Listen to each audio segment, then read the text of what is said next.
이 프루투스, 에펙투스. 그러니까 그리스도의 의로, 그리스도의 은혜를 받아서 어떤 유익을 얻느냐, 어떤 열매를 맺느냐, 그리고 그 효과가 뭐냐. 그러니까 이런 것들을 다루는 것이 바로 상근이다. 이건 결국 성령의 역사죠. 무엇 하나도 성령의 역사가 아니면 그리스도의 것이 내 것이 될 수 없죠. 자, 1장 그리스도에 관하여 일컬어지는 것들은 성령의 은밀한 사역으로 말미암아 우리에게 유익하다.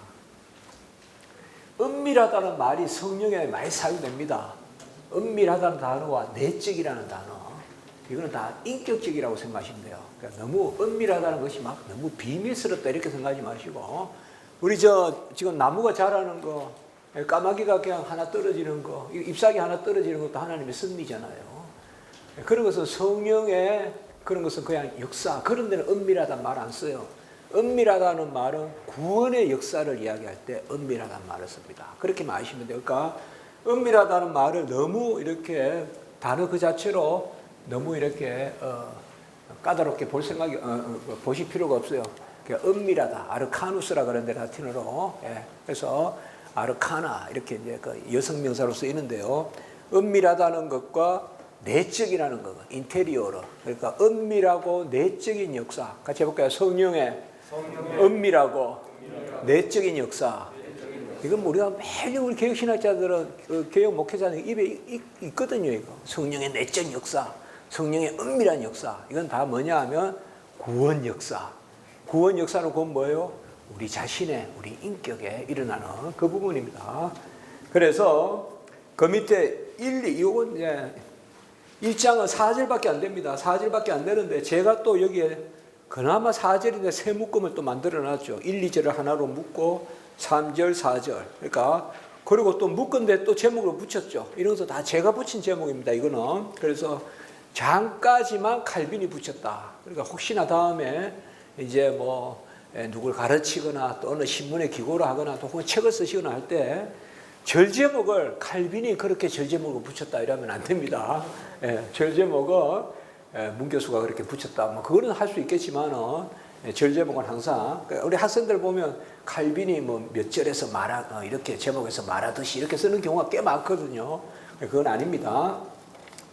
자, 그래서 1, 2절에 눈에 띄는 것은 그리스도의 영이라는 개념이 당장 등장하죠.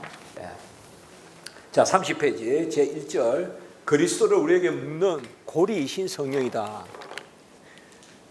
그리스도를 우리에게 묶는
자, 두 줄보다 셋째 줄에 보시면 자기가 아버지로부터 받으신 모든 것을 가지고 우리와 교통하기 위해서 우리 것이 되시고 우리 안에 거해야 하셨다.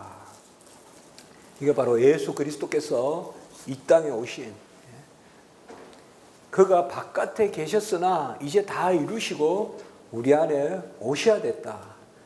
그가 우리의 머리라고 불리시고, 머리라는 말은 아까 뭐라고 했죠? 무조건 머리란 말이 나오면 뭘 떠올려라? 언약. 언약입니다. 영생, 무조건 영생, 자녀됨. 구약시대 때는 자녀됨이 백성됨으로 나타납니다. 그래서 구약의 백성됨, 이스라엘은 나의 것이다. 뭐 내가 너를 내 나라로 삼았다. 이거 전부 다 영생 개념이에요. 신약으로 말하면 자녀됨이에요. 그게 다 영생 개념입니다. 언약, 머리, 정가, 영생, 대표의 원리. 이건 항상 5가지 통하는 개념입니다.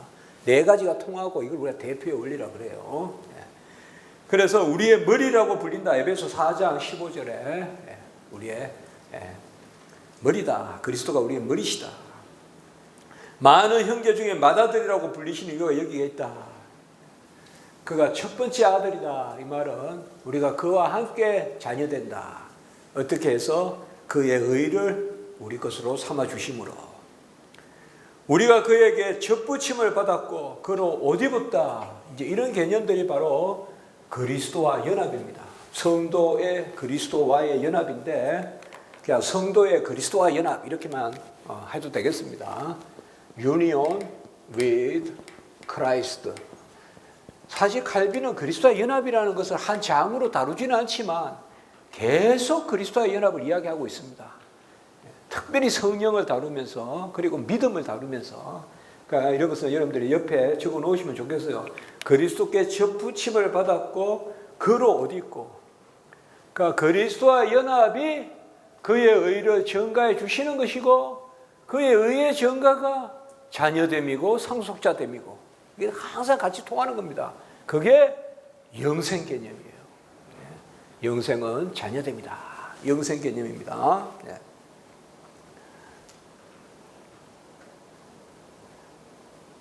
31페이지의 둘째 줄에 보시면 우리로 하여금 더 높이 올라가서 그리스도와 그에 속한 모든 선한 것을 즐겁게 누리게 하는 성령의 은밀한 작용, 내적 작용, 인격적 작용, 구원 작용 다 같은 말입니다. 성령은 우주적 역사도 일으킵니다. 해가 뜨고 달이 뜨고 또 새가 날고 이거 다 성령의 역사입니다. 이거 성령의 우주적 역사라 그래요. 그리고 성령은 안 믿는 사람들에게도 역사합니다. 그것은 교통질서 지키고 시도 쓰고 이런 것도 다 하나님의 일반 은총의 역사입니다. 이거 성령의 일반 은총적 역사라고 부를 수 있습니다. 우리가. 그리고 구원의 역사는 뭡니까? 성령의 특별 은총적 역사죠. 성령의 특별 은총적 역사를 표현할 때만 은밀하다, 내적이다는 표현을 씁니다. 아셨죠? 그래서 성령의 은밀한 역사, 내적 역사이라면 구원 역사, 특별 은총적 역사 이렇게 보시면 됩니다. 이것은 약속된 단어라고 보시면 됩니다.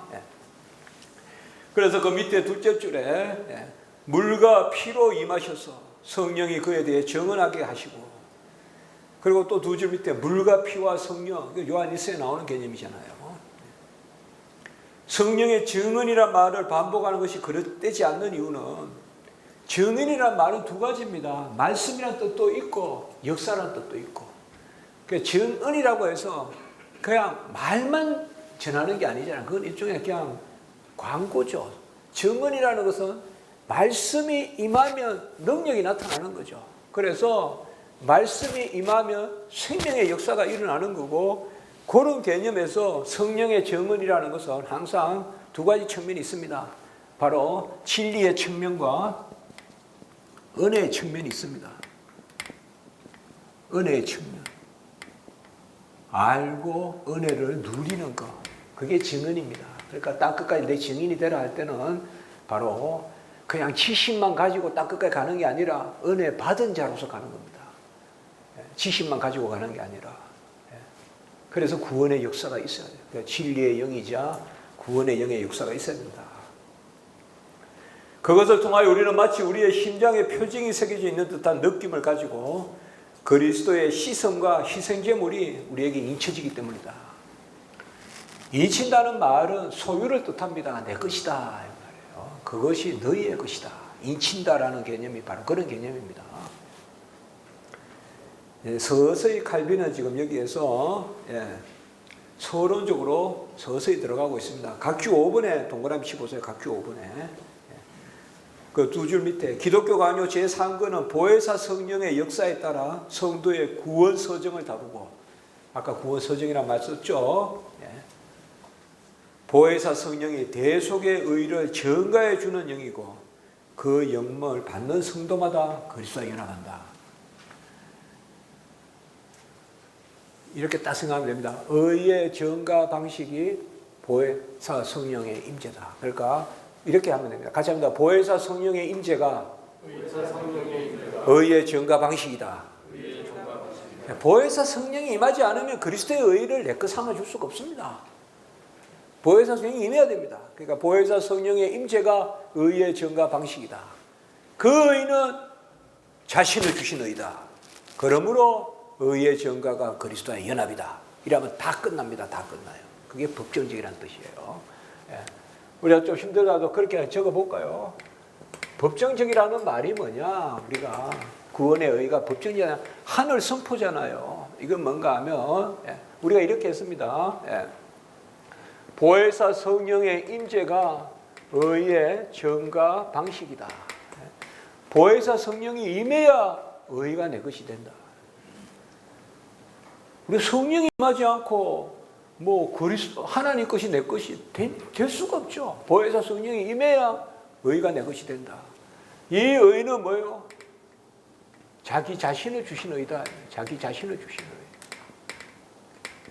자기 자신을 주신 의다 이 말이에요. 이 의는. 그러므로 의의 전가가 그냥 이 의는 자기 자신을 주신 의죠. 그래서 의의 전가가 뭐다? 그리스도와 연합이다. Union with Christ. 보통 이건 라틴어도 많이 쓰거든요. Unio cum Christo 이렇게 이야기해요. 그리스도. 쿰이란 말은 함께라는 뜻이에요. with. unio가 union이라는 뜻이에요. unio cum Christo. 그리스도와 연합. 이제 앞으로 누가 그리스도의 연합에 대해서 말해주세요 이러면 의의 전가 이렇게 뚝 던져야 됩니다. 다른 거 하면 다 틀립니다. 다 틀려요. 다. 아무리 뭐 말을 잘하고 뭐 아무리 묵상이 깊어도 다 틀립니다. 그거는. 잘해야 윤리거나 잘해야 신비주의 됩니다. 윤리주의 혹은 경건주의 말이에요. 우린 경건주의 아닙니다. 경건은 좋지만 경건주의는 안 됩니다. 우린 경건주의 아닙니다.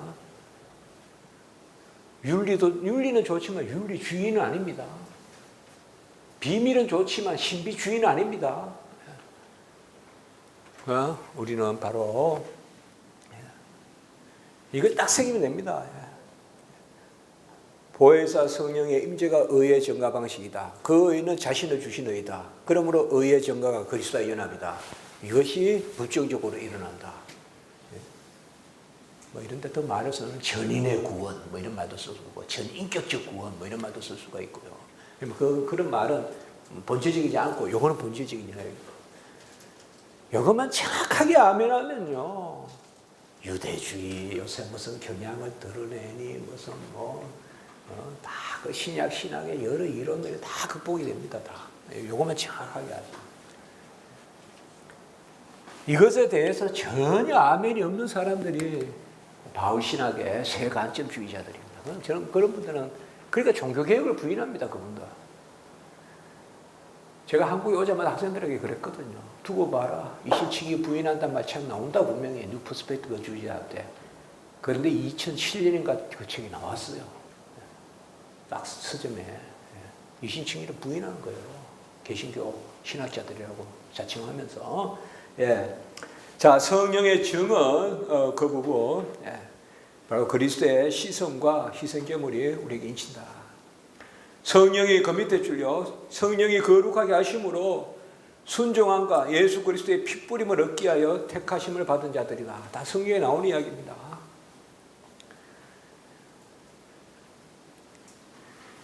사실상 의라는 말은요. 공로라는 말과 값이라는 말과 순종이라는 말과 항상 같이 쓰면 됩니다. 이건 다 누구에게 속한 것이냐? 그리스도께 속한 것입니다. 우리에게는 구원의 의가 없습니다. 구원의 공로가 없습니다. 구원의 순종이 없습니다. 구원의 값이 없습니다. 교회도 없습니다. 교회의 의 없습니다. 교회의 의 있다 그러면 로마 캐톨릭이 됩니다. 우리는 그리스도의 의밖에 없습니다. 아멘. 그리스도의 의, 공로, 값 다 동의어예요. 순종. 그리스도의 순종이 나를 위한 것이다. 그리스도의 의가 나를 위한 것이다. 그리스도가 치르신 값이 나를 위한 것이다. 예.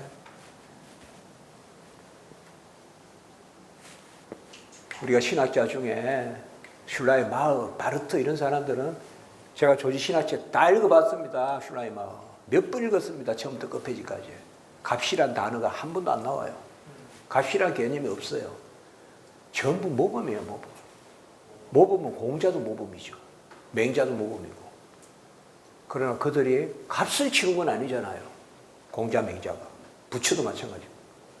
그러나 그리스도는 값을 치렀잖아요. 언약이잖아요. 정가잖아요. 머리시잖아요. 언약, 정가, 머리. 예? 지금 이 개념이죠. 이건 이렇게 담고 있으면요. 아, 예수님이 모든 말씀에 순종하시고, 그 뭐요? 아, 의를 이루셨다. 값을 치르셨다. 날 위해 순종하셨다. 그가 머리심으로 그의 의가 나를 위한 것이다. 그의 순종이 나를 위한 것이다. 그가 치르신 값이 나를 위한 것이다. 그러니까 우리가 조지신학 교리시에 따로 없습니다. 그냥 이렇게 정리를 하면서 읽으면 은혜가 되는 겁니다. 그래서 저는 항상 가장 은혜로운 게 가장 심오하다. 학생들이 그렇게 이야기해요. 가장 은혜로운 것이 가장 심오하고 그것이 바로 우리 개혁신앙이다. 은혜로운 것은 가장 심오하고 가장 깊은 질서가 있거든요. 여기도 그겁니다. 이제 성령이 거룩하게 하심으로 순종함과 예수 그리스도의 핏부림을 얻기 위하여 택하심을 받은 자들. 이런 것은 바로 우리가 뭐요? 그의 의를 우리 것 삼아 주시려고 우리를 택하셨다 이거죠. 창세전에. 이런 것을 우리가 두 자로 뭐라 그럽니까? 대속이라는 대속. 창세전의 대속을 구원의 방식으로 정하셨죠. 하나님의 구원의 방식은 창세전에 정하신 거거든요. 그래서 에베소 2장 4절 창세전에 그리스도 안에서 우리를 택하시고 그 말이 바로 그리스도의 의로 우리를 구원하신다는 대속의 교리죠. 창세전에 대속을 구원의 방식으로 정하셨다. 대속, 이 속자, 이 조개 패자 들어가는 이 속자예요. 이건 전부 다 값의 개념이니까. 신학에서는, 아니, 성경에서 속한다, 속량, 이건 전부 값이에요, 값. 값을 포함하는 단어들이에요. 그런데 현대신학자들은 값이 없어요.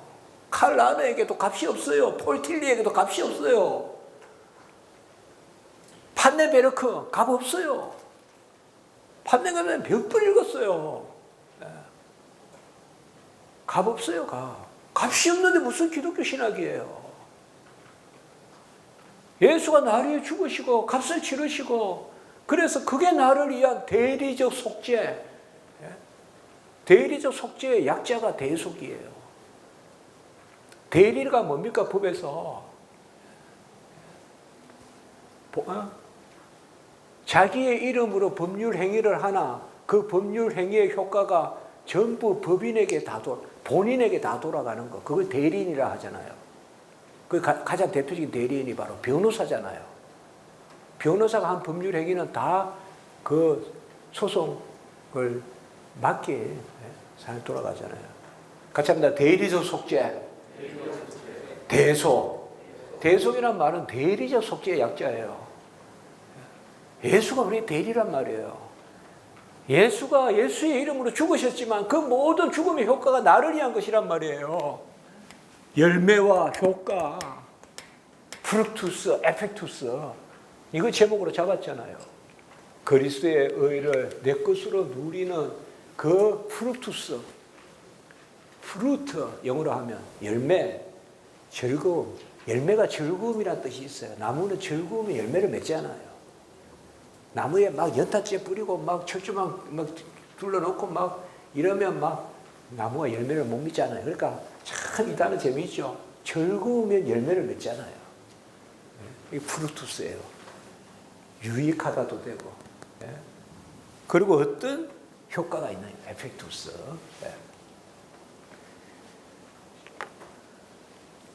우리의 영혼이 성령의 은밀한 물됨으로 씻음을 받아야 된다. 이거 참 이런 거 번역할 때 저는 다 기억이 납니다. 이걸 어떻게 번역. 한자도 넣었는데요. 관계, 이 관계 있죠. 관계 시설이 좋다. 뭐 또 정읍에는 뭐 장수댐이 있어서 무슨 뭐 관계 시설이 좋다. 이게 한자로 넣은 거예요. 물댐, 성령의 물댐, 성령의 시설.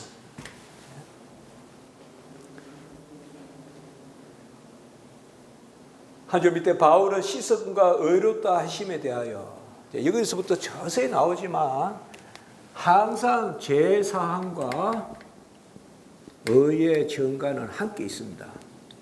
동시에 일어납니다. 이거는. 그러니까 제사함은 뭐요? 옛것이 지나갔으니 의의 증가는 새 것이 되었다는 거잖아요. 옛것은 뭐요? 어둠이 물러가니 새 것, 빛이 들어왔다는 거잖아요. 이건 다 동시에 일어난다, 이 말, 동시에. 여기도 이거 거부하는 사람들 많다, 이 말. 우리는 항상 이겁니다, 이제. 제사함과 의의 증가가 동시에 일어난다. 죄를 사해 주시면 우리가 회개의 눈물이 쓰지만 동시에 맑은 물이 내 안에서 흐르잖아요. 우리 회개할 때 그런 경험이 있잖아요. 가장 쓰라리지만 가장 단 물이 흐르잖아요, 내 안에서.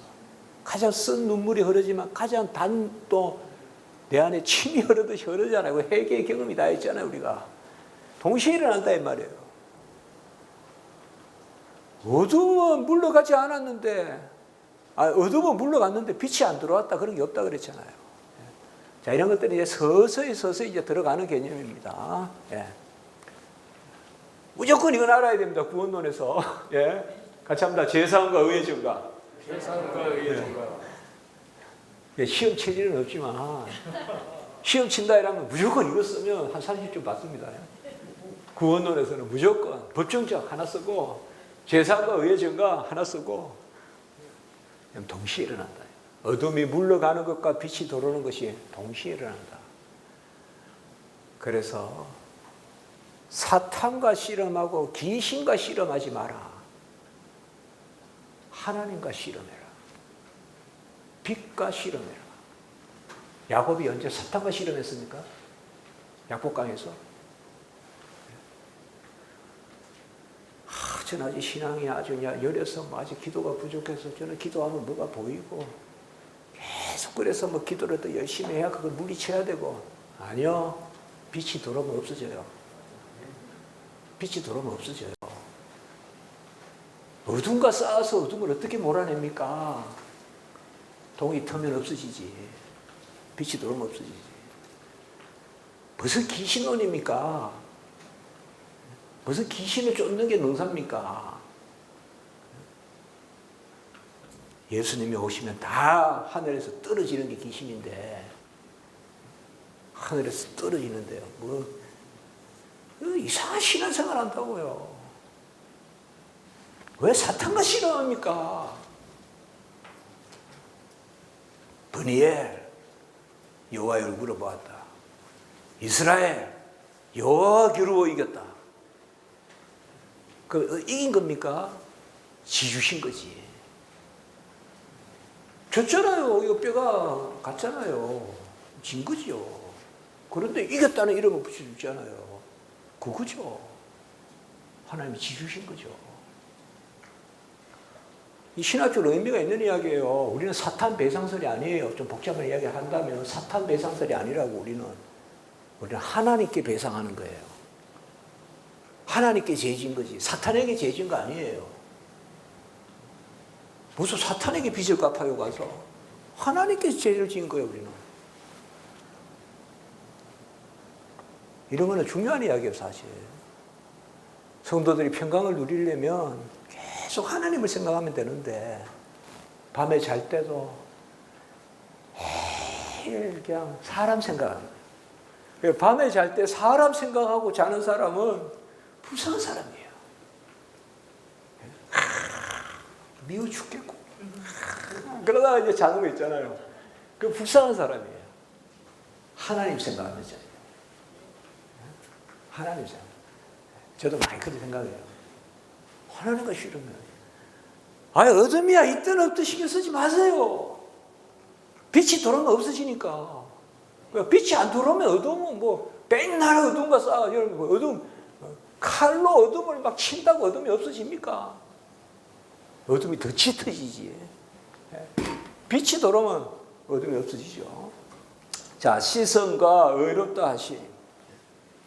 우리는 두 가지 모두를, 왜 두 가지 모두라 이야기하냐? 이제 시선은 제사함이고, 의롭다 하심은 의의 증가고, 이 동시에 일어난다.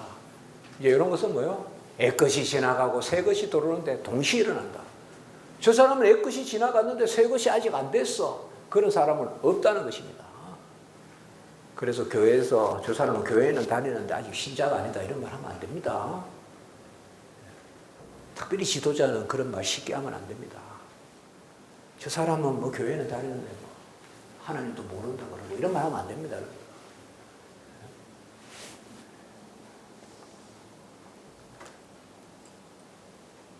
우리가 믿음에서 배우지만 모르는 믿음은 없습니다. 여기 와서 좀 주무실 수 있어요. 중요한 건 여기 오셨다는 거예요. 여기 오신 그게 훨씬 대단하지. 여기 와서 졸고 뭐 더 열심히 듣고 그거는 0.0001% 차이밖에 안 돼요. 99.99는 왔다는 거예요. 여기에. 주일날 교회에 왔으면 그게 하나님 자녀지. 와서 유리창을 깨든 무슨 아이 그 애가 안 오는 애보다 어떻게 와요. 주일날 게임해야지. 근데 오게 했잖아요. 청년들이 나 막 이번에 놀러도 안 가고 다 가는데 뭐 앵티도 안 가고 나 수련회 왔어. 근데 은혜가 안 돼. 나 하나님 믿는지 모르겠어. 나 믿는지 모르겠어. 앞뒤가 안 맞는 이야기예요. 왔잖아요. 자기의 인격체가 움직였잖아요. 그 중요한 애들하고 놀러도 안 가고 그 기도하는데 왔잖아요. 근데 오늘 기도해서 뭐 내 정서가 어떻고 이런 거 있잖아요. 우리가 죄를 지었어요. 하나님 앞에 내가 막 정말 부끄럽고 그 기도원에 가서 회개 기도했어요. 근데 난 기도해도 시원치도 않고 하나님 자녀인지도 모르겠어. 또 그런 말 잘하잖아요. 우리 보통 특별히 젊은이들이 뭐 맨날 그냥 내용탕을 왔다 갔다 하잖아요. 뭐 영적 침체 이런 말 막 쓰고 무슨 침체는 맨날 왔다 갔다 하잖아요.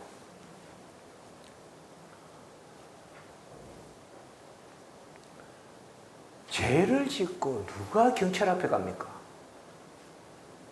근데 죄를 짓고 어떻게 하물며 하나님 앞에 갑니까? 죄인이 하나님 앞에 간다는 자체가 하나님의 자녀의 표죠.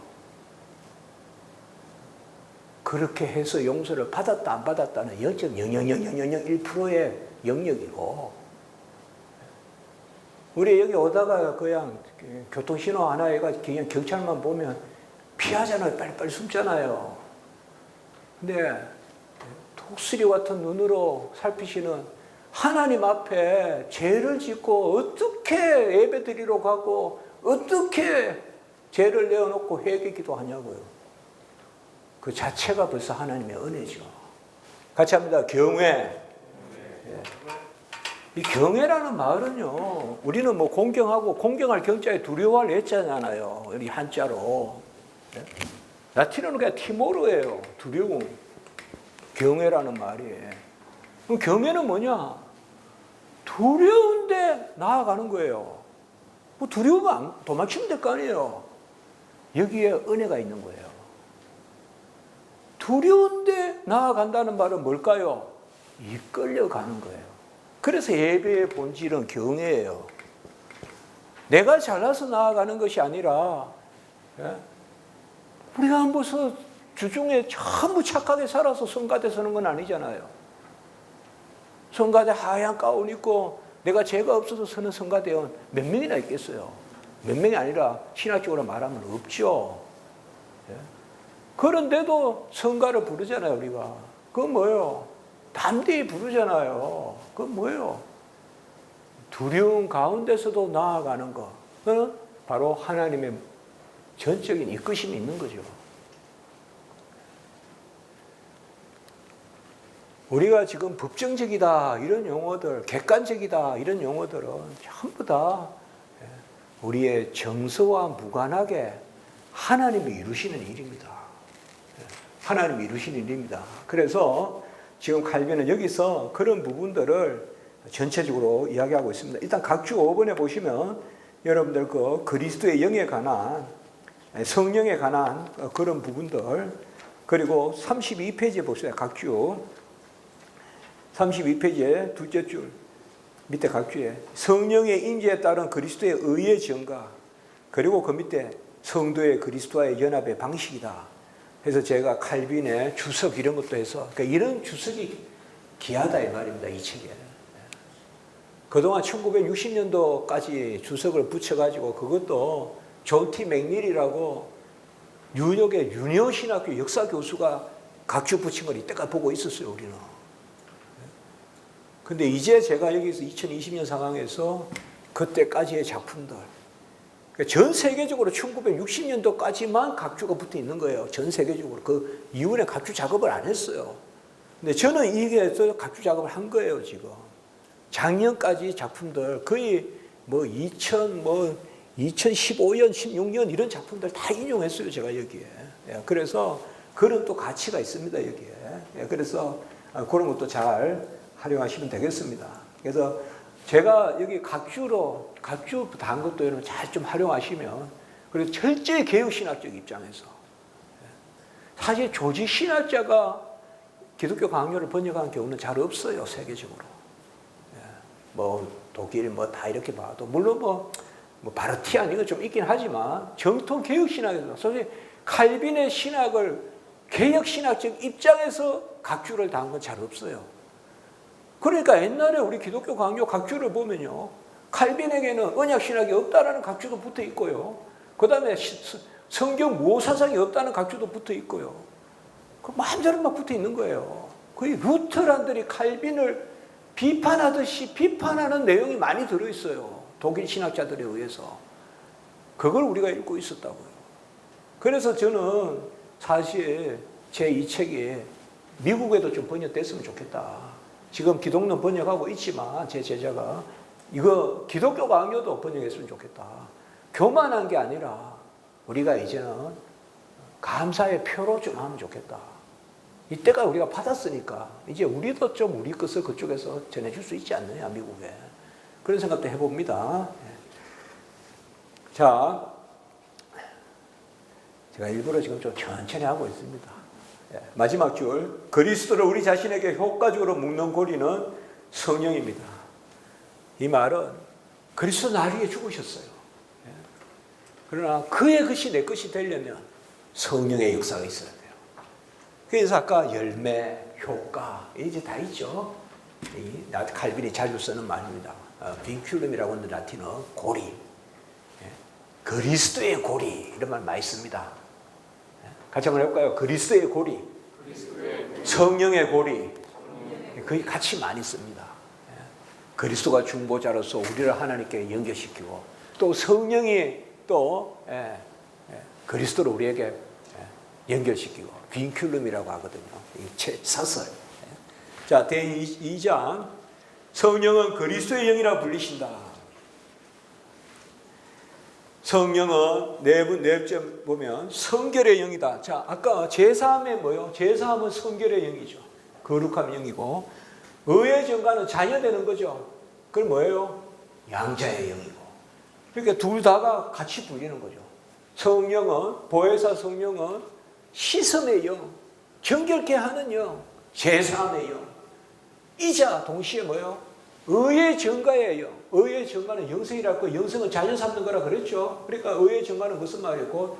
자녀 삼으심의 영, 양자의 영. 이것이 동시란 말이야. 성령이 두 가지가 있는 게 아니고, 저 사람은 제3의 영은 받았는데 아직 양자의 영은 받지 못했어. 이게 순복음 신학입니다. 이게 순복음 신학입니다. 그래서 순복음은 제사함을 받고 난 다음에 아까 세컨 버리싱이라고 했죠. 2차적 은총을 받아야 됩니다. 자녀가 되려면 그 가장 중요한 표가 방언입니다. 이거 순복음 신앙입니다. 이거는 저 여의도 신앙만 아니에요. 순복음 신앙이 그래요. 순복음 신앙. 그럼 우리 그거 없어요. 우리는 제사함과 의의 전가가 동시에 일어납니다. 아멘. 당연하죠. 동시에 일어나죠. 어둠과 빛이 빛이 들어오면 어둠이 물러가듯이. 그래서 성결의 영이고 그 한 줄 밑에 그는 인류와 나머지 생명체 모두에 나타나는 일반적인 능력으로 우리를 생육하고 번성하게 하실 뿐만 아니라 요거는 제가 아까 말씀드렸던 각주 10번에 있죠. 뭐라고 했죠? 성령의 저는 이렇게 부릅니다. 같이 합시다. 일반 은총적 역사. 우리도 지금 교통 오면서 다 교통법규 지켰죠. 다 톨게이트 돈 냈죠. 이거 일반 은총적 역사예요. 그런데 지금 우리가 아멘의 하나님의 말씀을 배우죠. 이건 특별 은총적 역사예요. 그러니까 일반 은총적 역사와 특별 은총적 역사 그 각주 10번에요. 성령의 일반 은총적 역사, 특별 은총적 역사. 그래서 우리 밖에 계신 분이 우리 안에 역사하신다.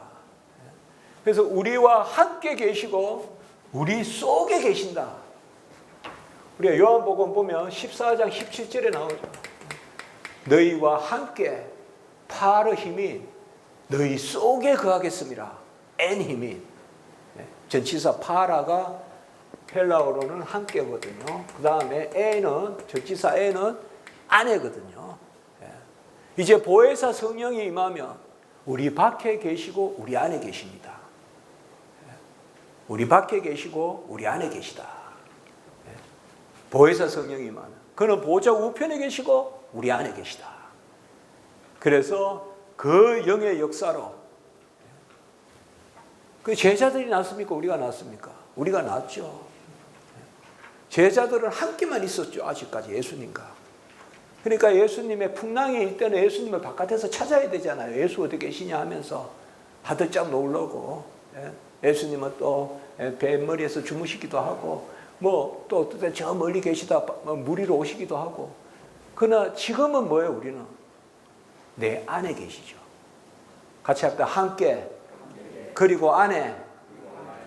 함께라는 말은 바깥이란 뜻이에요. 제가 우리 목사님과 선교사님과 함께 그럼 바깥이죠. 그런데 안에예요. 이게 여러분들 각주 7번에 보시면 그리스도가 우리 밖에 그리고 우리 안에 계시다. 엑스트라 노스 이 노비스라고 하는데요. 이것에 대한 유명한 논문이 바로 그 바로 밑에 있네요. 판드 스페이커라고 하는 이 교수예요. 이 아페도론의 교수인데요. 교수님이신데 이 제자가 셀데로 하이수란 분이고 세계 칼빈학교 총무하신 이 판 스페이커 교수님은 항상 제자하고 같이 많이 다녀요. 이런 분야 학회 같은데 제가 미국에서도 같이 만났었어요. 판 스페이커 교수와 그 제자 셀데로 하이수 교수. 셀데로 하이수 교수님하고 제가 1시간 이야기를 했는데요. 언제든지 저보고 하란에 오면 박사학위 같이 받아줄 테니까 와라. 그 자리에서 제가 처음 만나자마자 약속 받았었죠. 근데 그 결국 안 갔죠. 안 갔는데 그건 역사 쪽이니까. 이 판 스페이커 교수님의 개인 서재의 책을 싹 다 구입했어요. 어디서? 열린교회에서. 열린교회 여러분들, 열린교회 김남준 목사님의 개인 도서관 같은 게 있어요. 거기 가보시면 칼빈 책이나 이런 것도 다 판 스페이커 교수님 책이에요. 그런 이야기예요. 자, 바깥에 계시고 안에 계시다. 보혜사 성령. 33페이지 두 점은다. 그뿐 아니라 하나님 아버지는 자기의 아들로 우리에게 성령을 부여하신다. 자, 아까 두 가지라 그랬죠. 성결의 영, 제사함. 의라면 금방 우리가 머리가 돌아야 돼요. 의는 아까 뭐랬어요? 값도 되고 공로도 되고 순종도 되고. 그 다음에 뭐예요? 의는 뭐예요? 우리가 아까 말씀드렸어요. 언약 머리 정가 할 때 의의 정가. 의는 영생, 자녀됨. 그래서 요거는 뭐냐면 성결의 영이고요. 다 다 성경에 나오는 이야기입니다. 이거는 뭐예요? 바로 양자의 영이다 이 말이에요. 이게 동시에 일어난다 이 말이에요. 그러니까 보혜사 성령을 우리가 받으면 깨끗해지고 자녀되고 성결의 영, 양자의 영. 이게 동시에 일어난다.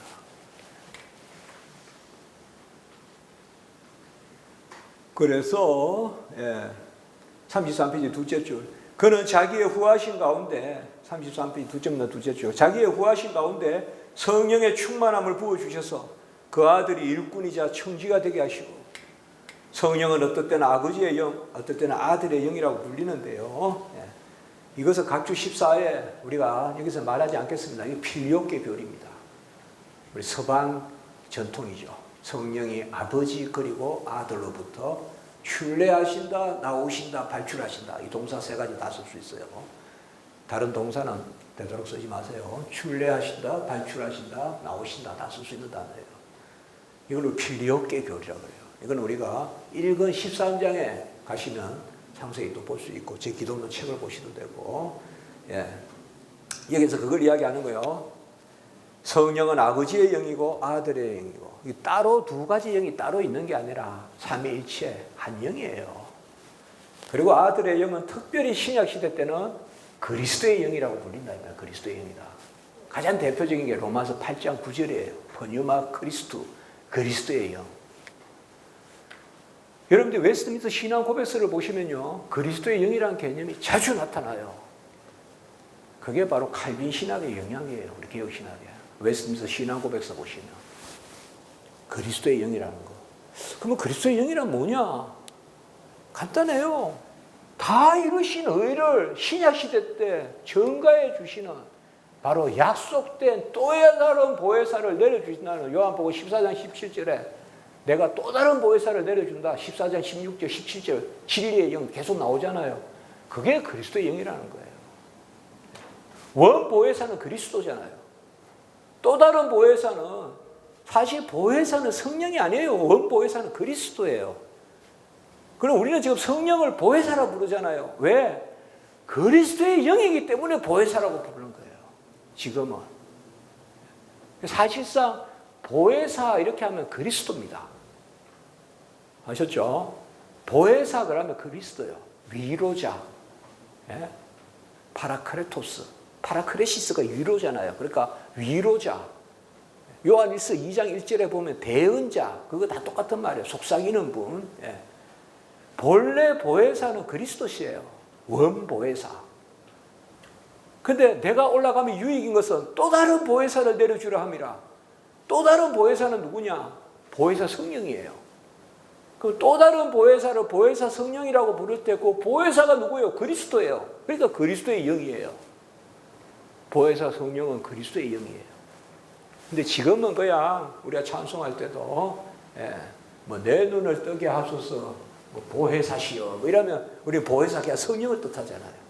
틀렸다고 할 필요는 없지만 엄격히 말하면 성령을 뜻하려면 보혜사 성령까지 붙여주면 좋아요. 사실은 보혜사 성령 이렇게 보혜사 성령. 그래서 여기에서 칼빈이 이제 지금 성령론의 이 부분은 기독교 강요 1권 13장에 특별히 우리가 그리스도의 영이라는 개념, 뭐 웨스트민스터의 리차드 개핀이라든지 싱클레어 퍼거슨이라든지 성령론에 대한 책이 몇 권 없습니다. 생각외로. 성령론이 몇 권 없어요. 그리고 그냥 심오한 게 없어요. 뭐 아브라함 카이퍼의 성령론 책은 있는데 그건 너무 성령 현상에 좀 가깝고요. 근데 저는 제 기독론에서 사실상 기독론을 다루지만 저는 개혁 성령론도 어느 정도 말했다고 생각하거든요. 여기서. 하여튼 성령론에 대한 것을 읽으시려면요. 요한복음 14장에서 16장까지 그 다음에 로마서 8장 가장 중요한 장들입니다. 사도행전은 성령이 누구신가에 대한 말을 하기보다 성령의 인재, 역사를 뜻하는 겁니다. 그러니까 성령이 그러니까 사도행전만 가지고 성령론을 자꾸 이야기하면 현상만 이야기하는 거예요. 성령이 누군가를 이야기한 것은 예수님이 마가 다락방에서 잡히시던 밤에 제자들에게 말씀해 주신 마가 다락방 강화의 1, 2, 3 강화의 주제가 전부 보혜사 성령이에요. 하나님은 될 일을 먼저 알려주십니다. 이사야서에서 십자가의 고난을 알려주시고, 스가랴서, 미가서, 예수님 나신가, 낙이 타고 오신가, 가장 중요한 게 시편이죠. 시편이 메시아 예수님에 대한 예언을 가장 많이 담고 있어요. 사실 이사야보다 시편이 더 많아요. 될 일은 먼저 알려주세요. 보혜사 성령도 먼저 알려주셨어요. 그게 뭐냐? 요한복음 14장에서 16장까지예요. 진리의 영이다. 내가 떠나가서 유인 것은 또 다른 영을 내려주게 합니다. 보혜사 성령이 임하면 내가 가르친 것과 행한 것을 기억나게 하리라. 15장 26절, 14장 26절, 15장 6절, 7절, 14장 6절, 7절. 그리고 뭐예요? 보혜사 성령이 임하면 그리스도와 연합 하나가 된다. 포도나무와 가지의 비유 15장. 그 전부 다 그거예요, 다. 그러면 로마서 8장에는 뭡니까? 바로 8장 9절 그리스도의 영, 15절 바로 양자의 영.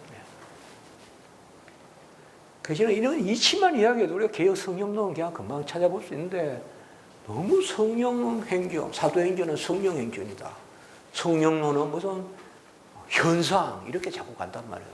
그게 아니라는 것만 우리가 보혜사 성령은 바로 그리스도의 의를 내 거 삼아 주시느냐. 아멘. 그거보다 더 감사한 일을 있겠습니까? 그래서 그 마지막 문단 성령이 그리스도의 영이라고 불리는 것은 죄송합니다. 그 위에 조금 몇 줄만 줄쳐봅시다. 33페이지에요.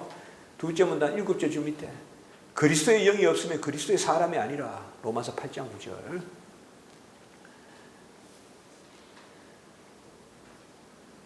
두 줄 밑에 예수를 죽은 자 가운데 살리신 이의 영이 너희 안에 거하시면 그리스도 예수를 죽은 자 가운데서 살리시니까 너희 안에 거하시는 영으로 말미암아 너희 죽을 몸도 살리시리라.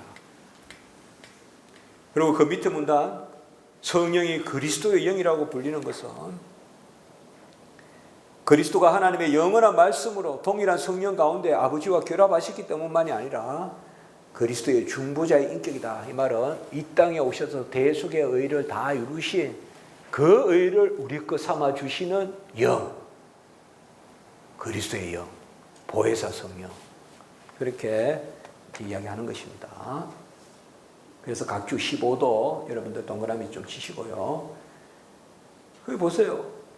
칼빈은 구원의 언어를 논함에 있어서 보혜사 성령의 그리스도의 영으로서의 역사에 주안점을 준다. 그리고 인스티튜트 기독교 강요 상근 1장 4절, 상근 2장 8절, 12절, 35절, 39절, 상근 7장 6절. 이러한 입장이 개혁신학자들에게도 계승된다. 찰스 하치, 그 다음에 바빙커, 셰퍼드, 이거는 바로 칼빈 신학자예요. 그러니까 제가 이런 작업을 했단 말이에요, 여기에. 지금까지 이런 각주가 없었다, 이 말이에요. 제가 이제 위의 것을 가지고 지금 여기에 작업을 했잖아요. 그러니까 또 제 후배들은 또 더 작업을 해야 되겠지만, 저 기독교 강요를 바로 좀 보게끔 각주 붙이고 여기에 이렇게. 칼빈이 여기서 지금 솔직히 그냥 지나가잖아요. 그리스도 영이 나왔는지 언제 안 나왔는지도 모르고 그냥 넘어가잖아요. 기독교 강요 읽었다 해도 그랬거든요. 영어 책도 마찬가지예요. 그러니까 미국 사람들도 이런 각주를 붙여서 읽으라는 거죠, 이제. 그래서 제가 이제 기도하면서 하나님이 정말 책을 또 번역하셨는데 또 하지 않겠냐. 기독론도 그렇게 하나님이 하셨듯이요. 그야 그리스도의 영으로서 제가 이거 논문도 쓴 게 있어요. 진짜 사실 저는 이 그리스도의 영의 개념 여기에 많이 깜짝 놀란 것이 웨스트민스터 신앙 고백 속에 계속 나오는 거예요. 그리스도의 영의 개념이. 그런 것을 여러분들께서 한번 참조해 보시면 좋겠다 생각합니다. 34페이지 첫째 줄. 그리스도는 살려주는 영이고, 고린도전서에 나오죠. 하늘로부터 주어지신 둘째 아담이고, 이 둘째 아담, 첫째 아담, 첫째 아담은 바로 그냥 아담이죠. 만약 아담은 죄를 지어서 죄의 전가. 원죄죠. 같이 합니다. 정가된 죄, 원죄. 원죄를 정의하라 이런 정가된 죄. 둘째 아담 혹은 마지막 아담 성경에 다 나오죠. 그분은 그리스도시죠. 그분은 의를 다 이루셨죠. 아까 요한복음 19장 30절. 같이 합시다. 정가된 의. 네, 그 정가된 의입니다. 그래서 우리를 살려주신다. 하나님의 아들이 자기에게 속한 사람들에게 자신의 고유한 생명을 불어넣어 주시는 것은 그들이 그 자신과 하나가 되게 하시기 위함이다. 여기도 그리스도와 연합 개념이 또 등장하죠. 쫙 칼빈에게 제가 아까 뭐라고 했어요? 깔려있다 그랬죠. 그리스도의 연합 개념이. 깔려서 그리스도의 연합이 깔려있기 위해서 그래서 칭의도 있고 쭉 있다 그랬죠. 이게 구원론에서 가장 정확한 답이에요. 제가 학교 다닐 때 최홍석 교수님께 그런 쭉 깔려있다는 쪽으로 들었어요. 제가 그때. 그 말이에요. 물론 동시에 다 일어나는데 소명, 중생, 회심, 믿음, 수양 다 동시에 일어나는데 그리스도와 연합 동시에 일어나는데 이렇게 순서를 다른 것은 대체로 이렇게 그 다 이해하기 위한 순서예요. 시간 순서가 아니라 먼저 소명을 다루는 순서예요. 시간 순서 아닙니다. 그러니까 그리스도와 연합도 마찬가지인데 그리스도와 연합은 모든 것에 깔려 있는 것으로 본다. 기초가 되는 것으로. 이제 그렇게 제가 말씀드렸습니다. 그래서 한 줄 밑에 문단 그는 그리스도의 은혜와 하나님의 사랑이 신자들에게 있기를 기도하면서 성령의 교통을 결합시킨다. 여기는 이제 바로 축복 기도죠. 우리가 지금 우리 그리스도의 은혜와 또 아버지의 사랑과 성령의 교통. 한 줄 밑에 성령의 교통하심이 없다면 아버지의 부성적 사랑과 그리스도의 자애를 한 입도 맛볼 수 없다. 우리에게 주신 성령으로 말미암아 하나님의 사랑이 우리에게 부원받으니 로마서 5장 5절. 그러니까 제가 이 중간에 딱 써놨지만 바로 성령은 칼빈이 말하는 성령은 뭔가 새로운 것을 막 그냥 날아다니고 무슨 쓰러지고 왜 쓰러집니까? 성경에 성령 받아서 쓰러진 성경이 있습니까? 일어나야지. 근데 왜 내 넘어뜨립니까?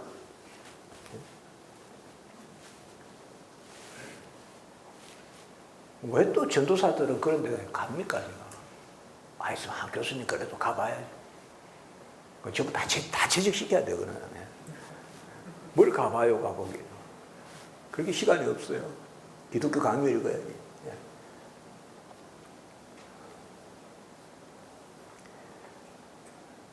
성령은 그리스도의 잘 믿는 영입니다.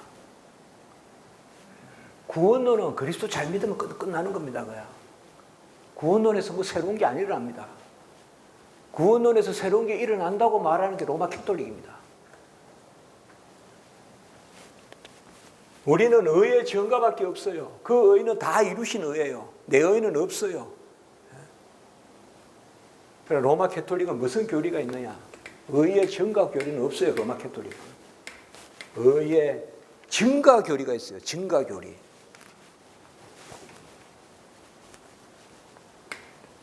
로마 캐톨릭은 의의 증가 교리가 있어요. 라틴어로 incrementum이라고 그래요. 영어로 increase of righteousness. 의가 증가한다는 거예요. 어떻게? 나에 의해서. 성화 단계에서 의해서, 내 공로에 의해서. 그게 부족하면 누가 돕는다? 교회가 돕는다. 교회의 중보. 로마 캐톨릭은요, 칭의 때까지는 반반이에요. 신인 합력설이에요. 성화 때는 그리스도의 의는 더 이상 작용하지 않아요. 로마 캐톨릭은. 교회와 성도가 합력해요. 그래서 성화 단계에 있는 성도들은 사제가 예수님보다 더 절실하죠. 죄를 지으면 예수의 공로에 의지하고 십자가의 보혈에 의지하지 않고 사제 찾죠. 어느 사제한테 고해성사 받을까? 성령의 칭호들, 이거는 뭐 간단하게만 주치해 보시면 되겠습니다. 여기서도 각주 16에 제가 각주 붙인 것이에요. 밑에서 넷째 줄, 성령의 역사에 따른 칭의와 성화의 이중적 은혜를 그리스도와의 이중적 교제라고도 부른다. 칼빈은 또 이렇게도 쓰고 있다 이 말이에요. 자, 이렇게 제가 한번 설명해 볼까요? 그리스도와의 연합의 시작의 표가 뭡니까? 그리스도와의 연합의 시작의 표. 우리가 교회에서 행하는 세례죠. 그리스도와의 연합의 계속의 표. 성찬. 아멘. 네. 그러면 칭의의 표. 세례. 맞죠? 성화의 표. 성찬이죠. 자라감이죠. 그러면 칭의가 없으면 성화가 없죠. 맞죠? 칭의가 성화의 시작이니까. 그러면 세례가 없으면 성찬이 없죠. 맞습니까? 맞죠. 옛날에 사랑의 오가는 목사님 그것 때문에 많이 봉변당하셨잖아요. 사랑의 교회니까 세례 안 받아도 성찬 준다 이런 거 있었잖거든요. 한번 그런 논법을 이야기하시다가 그 말이 안 되죠. 지금 이중적 교제라는 말이 그 개념이에요. 칭의는 사귐의 시작의 표. 저는 그런 표현을 잘 씁니다. 아까 우리 선교사님 30주제 책 말씀하셨는데요. 30주제에 제가 그런 표현을 썼습니다. 교제라는 말도 있지만 우리가 그리스도와 우리가 하나님과 사귐이 있다 하고 나오잖아요. 우리가 성경에도. 그러니까 그리스도와 사귐의 시작의 표 뭐다? 뭐예요? 세례. 그리스도와 사귐의 계속의 표 뭡니까? 성찬. 그래서 사귐의 시작이 없이 사귐의 계속이 있을 수 없다. 세례가 없이 성찬이 있을 수 없다. 세례 받으신 분만 성찬에 참여한다. 굳이 말 안 해도 너무 정확한 말이죠. 너무 정확한 말이에요. 자, 그걸 제가 16에 이야기했습니다. 성령의 칭호는 여기에서 줄만 빨리 치면 되겠습니다. 여러 칭호로 불린다는데 첫째는 보면 양자의 영이라 불린다. 그 34페이지의 둘째 문단이에요. 성령은 양자의 영이라고 불리고요. 그래서 35페이지 둘째 줄 아빠 아버지, 아빠 호 파테르라고 불리죠.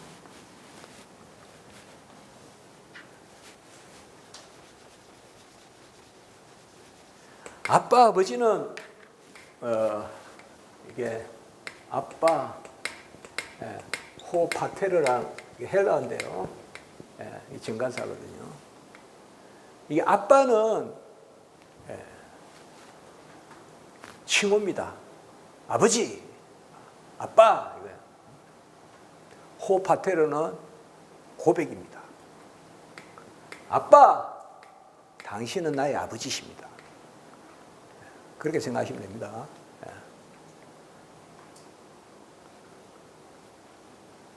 제가 학교 갈 때 우리 집 애가 둘째 놈은 돈을 주도 안 받아요. 걔는 희한해요. 자존심 상한다고 용돈을 안 받아요, 저한테. 돈도 없으면서. 희한해요, 그 딸이 하나 있는데. 근데 제 첫째 놈은 좀 달라 그러거든요. 그래서 학교 갈 때, 아빠! 그럼 제가 스탑하죠. 부르는 거란 말이에요. 돈 좀 줘요. 내가 너한테 왜 돈 주냐? 이러면 걔가 뭐라 그래요? 당신이 나의 아버지잖아. 이렇게 하잖아. 그게 호파테르예요. 같이 합니다. 아빠, 아버지. 네. 이 말이 어디 나옵니까? 로마서 8장 15절, 갈라디아 4장 6절, 복음서에는 어디 나옵니까? 마가복음에만 나옵니다. 어디에 나옵니까? 겟세마네 기도에 나옵니다. 겟세마네에서 기도할 때 우리 주님이 아빠 호파테르라 불렀습니다. 아빠, 아버지. 상당히 친근한 겁니다. 기도할 때 하는 겁니다. 그 겟세마네에서는 아빠 호파테르 했던 우리 주님께서 십자가에서는 아빠 호파테르라고 안 부르고 엘리라고 부릅니다. 나의 하나님. 왜 그럴까요? 형벌의 자리잖아요. 기도의 자리가 아니라. 엘리죠, 엘리. 그건 객관적이죠.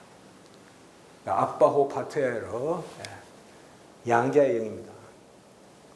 그 다음에 35페이지에 둘째 줄, 물이라고도 불리고, 그래서 다섯째 줄 밑에 누구든지 목마르거든 내게 와서 먹어라. 이런 것들이 칼빈은 넓게 보는 거예요. 아까 물됨이란 말 썼죠? 관계. 그 35페이지 둘째 문단 첫째 줄, 성령은 자기의 은밀한 물됨으로. 제가 이제 이렇게 한번 번역을 하면 가급적 용어를 그대로 사용해서 번역했습니다. 그리고 뒤에 글로서리에 또 라틴어 사전같이 만들고요. 그러니까 저는 이 단어 이레 가치오라 하는데 라틴어로 성령의 물됨이다. 물을 대시는 거. 성령의 은밀한 물됨으로 싹을 나게 하시는. 그래서 물이라고도 부르고 누구든지 목마르거든 내게 와서 먹어라. 이런 개념, 사마리아 여인 개념, 또 성령과 진리의 예배 이런 개념들. 그리고 셋째 문단의 둘째 줄 기름과 기름 부음이라고도 불리고, 그 다음에 넷째 밑에서 둘째 줄 불이라고도 불리고 성령은. 그리고 36페이지에 첫째 줄에 셈이라고도 불리고 둘째 줄에 하나님의 손이라고도 불리고.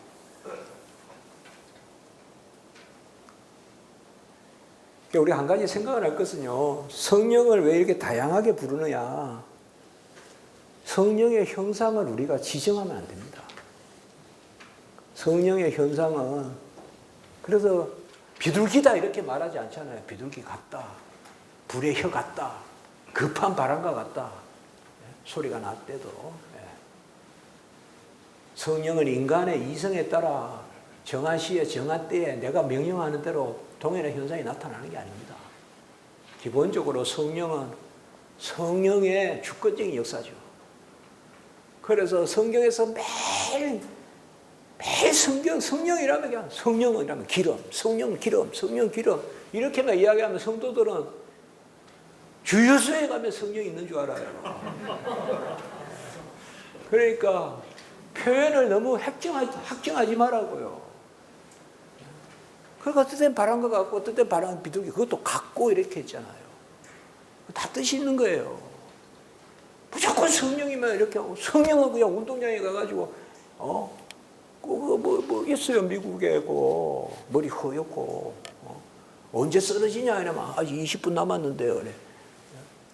20분 아니 TV 보다가 언제 쓰러지냐 이러면 20분 있다가 쓰러지는데 딱 정해진 거예요.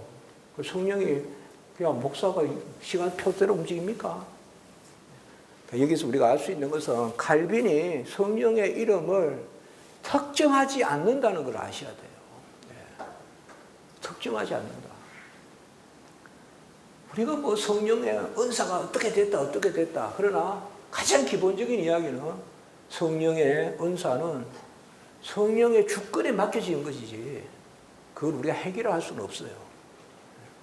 다만 성경의 어느 시대에 어느 역사가 특정하게 나타났다는 것을 우리는 고백하고 아멘으로 받을 뿐이지, 그러므로 이렇다 그러므로 저렇다라고 쉽게 말할 수가 없다 이 말입니다. 그걸 여기서 이야기합니다. 36페이지에 둘째 문단, 우리의 마음이 성령에 몰두되기 전까지 그리스도는 어떤 의미에서 쉬고 계시는 분이다. 이런 표현이 좋습니다. 주 내 안에 사심, 성령의 역사가 없이는 그리스도는 쉬고 계시다. 그리스도의 의가 내 것이 되려면 성령이 임해야 된다.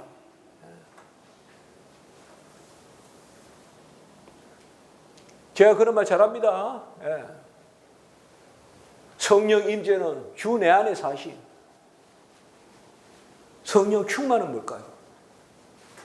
주 내 안에 마음껏 사심. 성령은 물과 같이 또 들어오는 게 아닙니다. 성령은 인격적이고 절대적이고 단회적으로 임재합니다.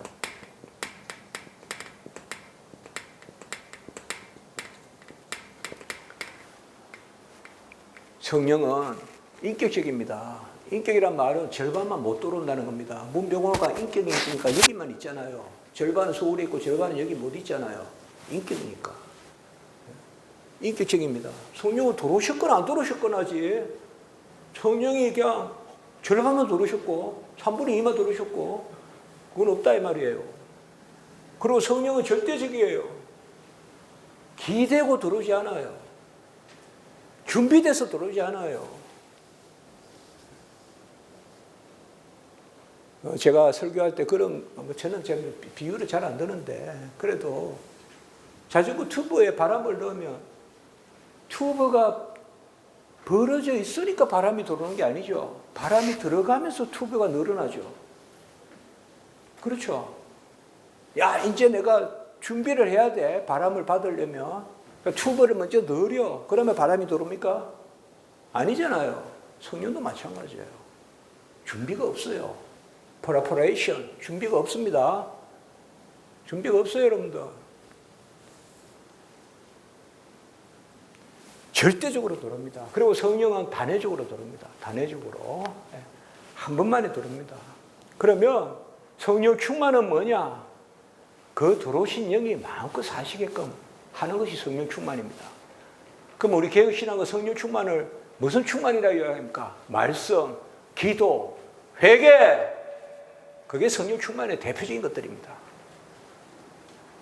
성령을 또 받고 또 받게 하는 게 아니라 그러니까 말씀 충만, 기도 충만 그런 말씀 우리 선배님들이 잘 사용하셨습니다. 그건 오케이입니다. 그렇다고 성령을 또 받는 게 아닙니다. 성령을 또 받는 게 아니에요.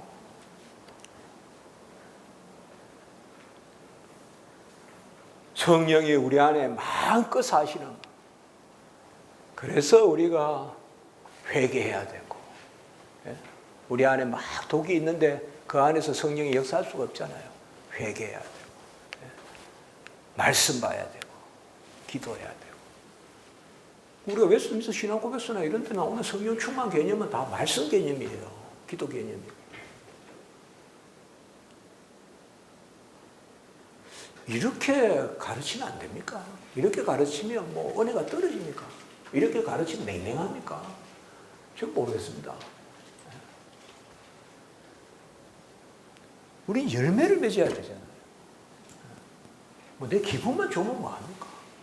열매를 맺어야지. 뭐 산만하고 요란하면 뭐합니까? 열매를 맺어야지.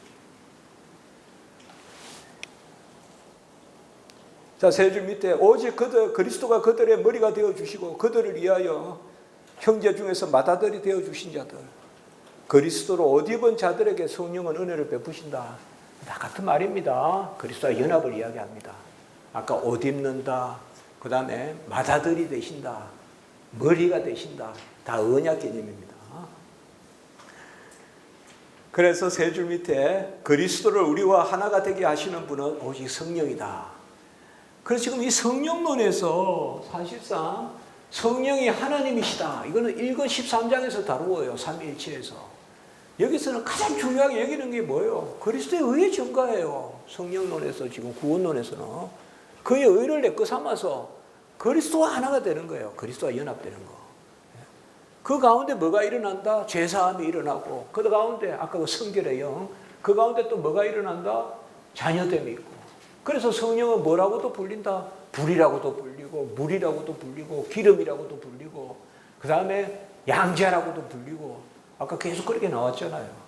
그게 개혁 성령론인 거예요. 그게 개혁 성령론.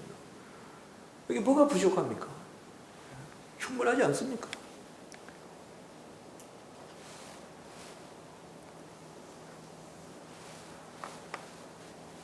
자, 사실 여기까지가 서론인데 칼빈은 4장에서 4절에서 복선을 깔아요. 칼빈이 기독교 강의에서 자주 이렇게 하거든요. 우리가 사실 2장에서 믿음이 나오잖아요. 그런데 칼빈은 여기에서 1장 4절에서 벌써 믿음을 이야기해요. 이제 4절 봅시다. 그리스도를 믿는 믿음은 성령의 주요한 작품이다. 이렇게 제가 제목을 잡았어요. 믿음이 성령의 주요한 작품이다. 그리고 결국은 성령이 임하면 믿음이 주어진다. 믿음의 준비 있습니까? 없습니까? 우리 준비 개념 없습니다. 믿음의 준비 없습니다. 프라이파라지오 없습니다. 혹 있어 보여도 그건 상황적인 거죠. 제가 뭐 이렇게 좀 해가지고 교회에 가서 뭐 이렇게 말은 할 수 있지만 공로나 의의 개념에서 준비 개념은 없습니다. 그렇게 아시면 됩니다. 그러니까 루트라는 준비 개념이 있습니다. 준비하는 단계에서 선행적으로 도와주시는 은총이 있고, 그때 내가 시작하고, 그래서 루트는 최소한 내가 거부하지 않은 공로는 있다고 봅니다. 루트라는. 아셨죠? 거부하지 않은 공로는 있다. 그러나 우리는 아무 공로 없습니다. 거부하지 않은 것도 하나님의 은혜입니다. 영접하는 자, 그 이름을 믿는 자에게는 하나님의 자녀가 되는 권세를 주셨으니, 영접과 믿는 것을 하나님의 자녀가 되는 권세, 엑수시아를 주시는데, 이는 혈통으로나 육정으로나 사람의 뜻으로 난 것이 아니라 오직 하나님께로 난 자들이니라. 요한복음 1장 12절 13절. 영접과 믿음도 혈통이나 육정으로나 사람의 뜻으로 난 것이 아니요 뭐로부터 난 것이다? 하나님께로 난 자들이라. 뭐예요? 하나님께 택함 받아야 믿고 영접한다는 거죠. 고백은요, 잘하였도다. 베드로야, 이를 알게 하신 것은 혈육이 아니요 하늘에 계신 너희 아버지시니라. 고백도 아버지가 알게 하시죠. 베드로가 한 게 아니죠.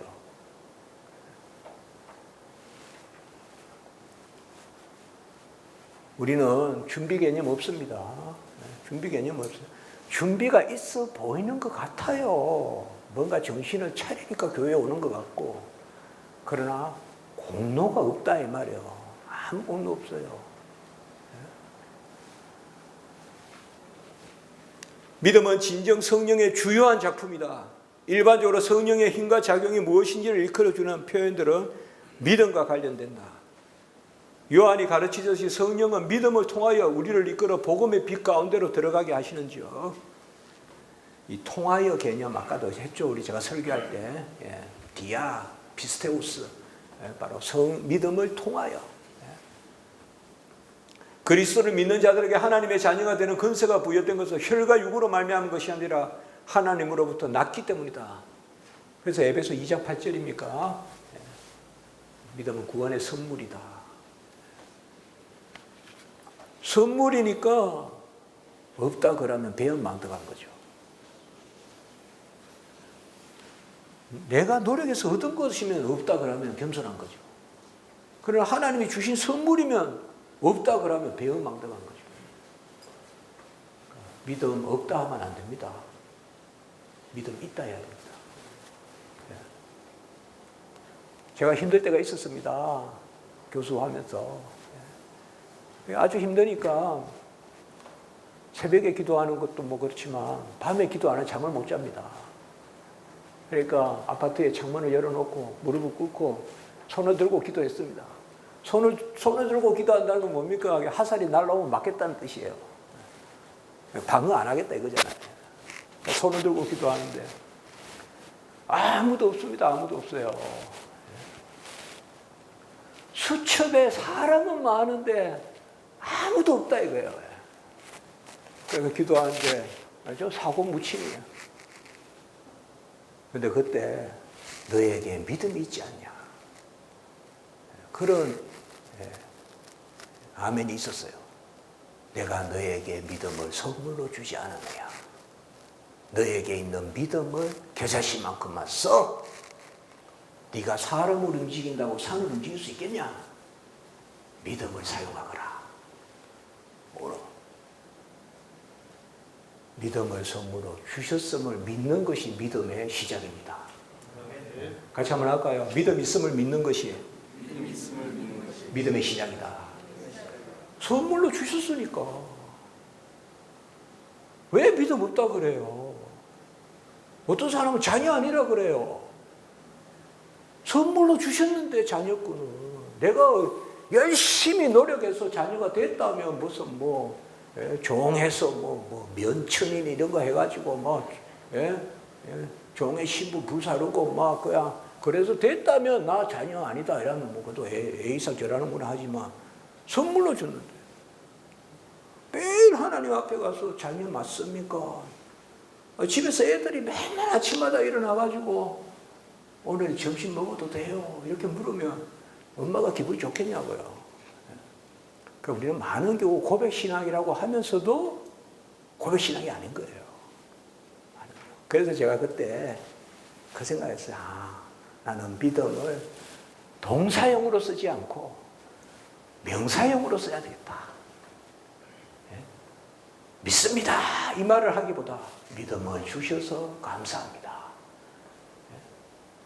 그 다음에 잘 믿겠습니다. 이렇게 하지 말고 믿음이 없으니 믿음을 더하여 주시옵소서. 다 나오잖아요, 성경에.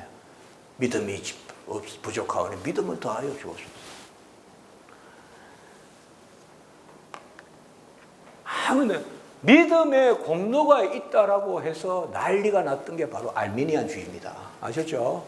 알미니안하고 우리 개혁신학하고 도론토 신경이 왜 도론토 신경이 생기게 되냐? 믿음의 공로가 있느냐 없느냐.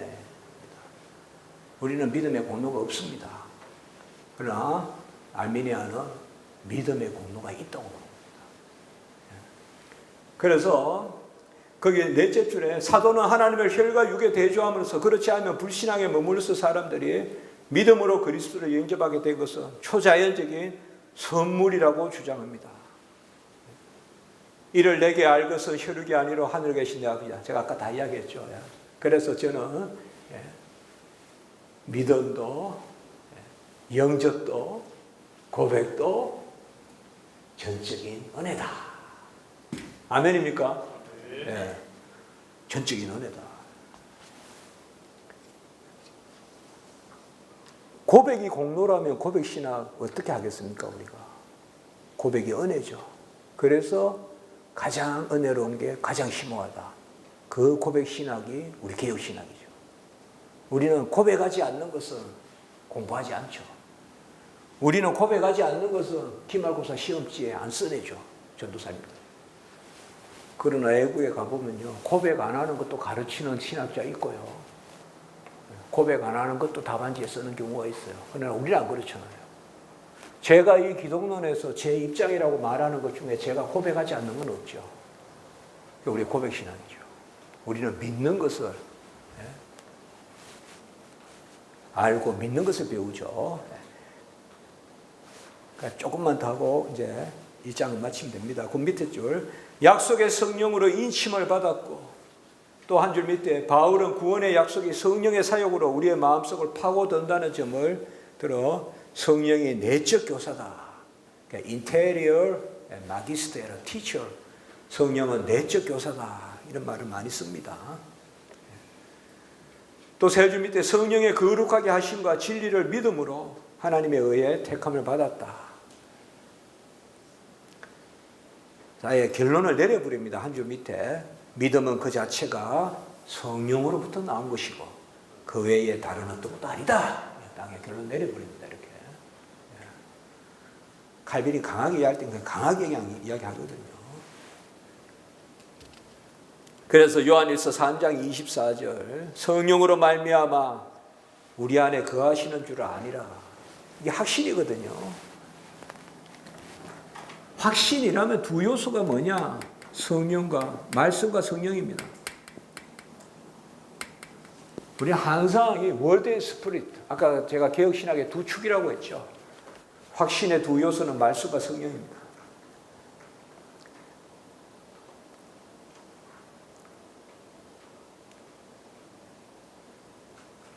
그 한 줄 밑에 세상이 능히 받지 못하는 진리의 영. 그래서 마지막 줄, 성령이 우리를 위하여 천국의 보고를 여는 열쇠다. 그리고 38페이지에 두째 문단 첫째 줄요, 내적 선생이신 그리스도 자신이. 사실 여기서 가만히 보세요. 제가 그리스도의 고리, 성령의 고리 이야기했죠. 여기서도 지금 금방 표현이 두 가지가 나왔죠. 아까 내적 교사는 성령이라 그러고 여기 또 뭐라 그럽니까? 그리스도라 그러죠. 이게 바로 삼위일체입니다. 삼위일체. 그래서 그리스도의 영. 성령 외에 그리스도의 영이 따로 있는 게 아니라 아버지의 영, 아들의 영, 그리스도의 영, 성령, 주의 영, 다 한 영입니다. 같은 영입니다. 삼위일체.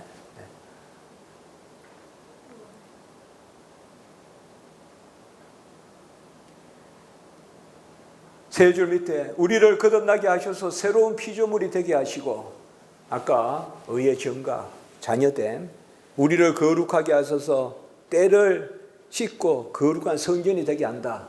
성결해요. 그래서 항상 구원론에서 두 가지, 제사함과 의의 증가. 이전 것은 지나가고 새 것이 되었다. 어둠은 물러가고 빛이 돌아왔다. 성결의 영과 양자의 영 했습니다. 그리고 좀 쉬시고요. 지금 목사 지금 끝내면 됩니까? 예. 저녁 때 이제 정말 재미있는 믿음을 하겠습니다. 오늘 오후는 좀 서론적인 것으로 여러 이야기를 했습니다. 제가. 예, 수고했습니다. 예.